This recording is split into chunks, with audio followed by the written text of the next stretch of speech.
Скъпи приятели на стойностната литература, това е един невероятно красив сборник и като форма, и като съдържание на издателство Ини Ино и на прекрасната Любомира Петрова.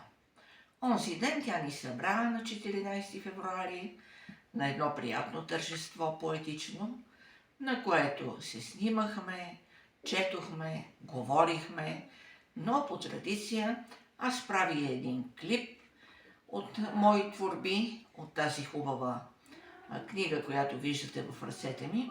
Тя се състои от две части.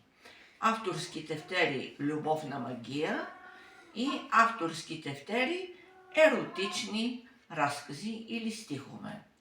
Но понеже разказа ми е, макар и със съкръщение, по-дълъг, аз ще прочета от първата част, от "Любовната магия", като разбира се застраховам да кажа, че има и на много други автори изключително хубави творби, било стихове, било разкази. Започвам с първото си стихотворение, което съм публикувала там. Искам да съм. Искам да съм твоя половина, не да сме се слели в едно. Всеки има своята партина, всеки носи своето добро.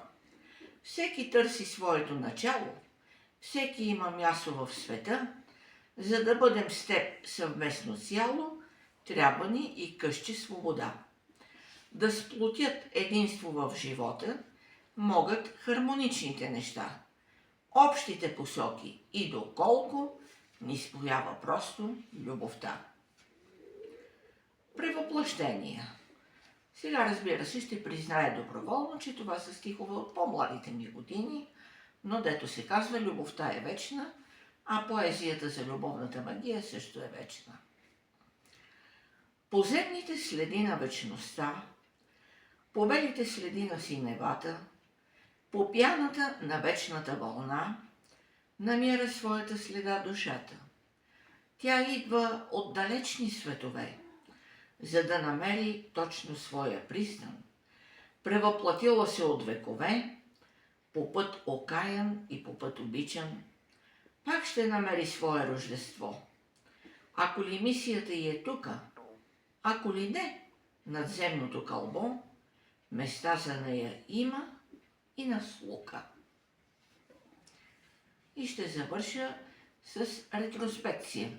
Аз съм участвала с 3 стихотворения и един разказ в този сборник. Обикновено ме обичат лудо. Прощавам им, те просто са мъже. А за които любовта е чудо, аз пазя възхищение и те в спомените ми не отминават.